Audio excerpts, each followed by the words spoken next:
Empirical research reports. یہ وہ reports ہیں جو مشاہدے اور تجربے پر مبنی ہوتی ہیں، اور یہ بھی امتحان کے لیے اتنی ہی اہم ہے جتنی کہ جنرل رپورٹس۔ اس ڈیفینیشن پر خاص توجہ دیں، یہ اکثر ایم سی کیوز میں پوچھی جاتی ہے۔ لفظ امپیریکل کا مطلب ہے ثبوت پر مبنی، یعنی وہ چیز جو آپ نے خود دیکھی یا جس پر تجربہ کیا ہو۔ تو یہ وہ رپورٹ ہے جو کسی اسٹڈی کے نتائج بتاتی ہے، اور اس میں اصل ڈیٹا استعمال ہوتا ہے تاکہ کسی سوال کا جواب دیا جا سکے یا کسی نظریے کو پرکھا جا سکے۔ کیونکہ یہ رپورٹ ایک باقاعدہ ریسرچ پر مبنی ہوتی ہے، اس لیے اس کے سوالات بھی تھوڑے زیادہ تفصیلی ہوتے ہیں۔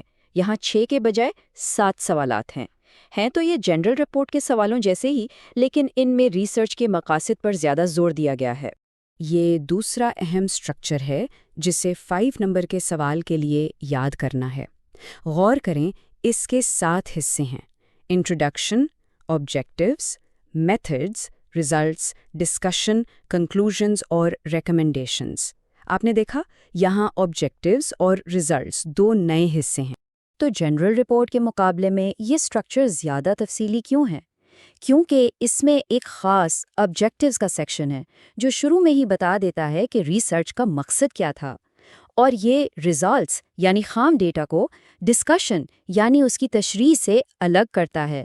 سوچو، ریزلٹس بتاتا ہے ہمیں کیا ملا، اور ڈسکشن بتاتا ہے اس کا کیا مطلب ہے۔ چلیں اب فائنل امتحان کے لیے سب کچھ پکا کرتے ہیں۔ اس آخری حصے میں ہم اس بات کو یقینی بنائیں گے کہ یہ سارے کانسیپٹس آپ کی انگلیوں پر ہوں اور امتحان میں فوراً یاد آ جائیں۔ اب اس سلائیڈ کو غور سے دیکھیں، یہ وہ جگہ ہے جہاں اکثر اسٹوڈنٹس غلطی کرتے ہیں۔ یہاں دونوں سٹرکچرز کا آمنے سامنے موازنہ کیا گیا ہے۔ لیفٹ پر جنرل رپورٹ کے 6 حصے ہیں، رائٹ پر امپیریکل رپورٹ کے 7۔ فرق دیکھا آپ نے؟ امپیریکل رپورٹ میں آبجیکٹیوز کا ایک الگ سیکشن ہے جو جنرل میں نہیں، اور اس میں فیکٹس کی جگہ ریزلٹس کا سیکشن ہے۔ یہ فرق یاد رکھنا بہت ضروری ہے۔ تو سب سے اہم نقطہ یہ ہے، اس کے بعد بس 10 منٹ کا ٹائمر لگائیں اور ان پوائنٹس کو رٹ لیں۔ دونوں رپورٹس کی ڈیفینیشنز، ان کے پڑھنے والوں کے سوالات، اور سب سے اہم ان کے 6 اور 7 حصوں والے سٹرکچرز کو ذہن میں بٹھا لیں۔ یہ 10 منٹ آپ کو امتحان میں 5 سے 10 نمبر دلا سکتے ہیں۔ لیجیے، اب آپ کے پاس وہ تمام چابیاں ہیں جن سے رپورٹ رائٹنگ کے سوالات کا تالا کھلے گا۔ اگر آپ کو یہ دونوں سٹرکچرز یاد ہیں تو آپ امتحان میں کسی بھی سوال کا جواب پورے اعتماد سے دے سکتے ہیں۔ یہی سمجھ آپ کی کامیابی کی ضمانت ہے۔ اگلے سیشن میں ہم لیسن 27 اور 28 کور کریں گے۔ تیار رہیے گا۔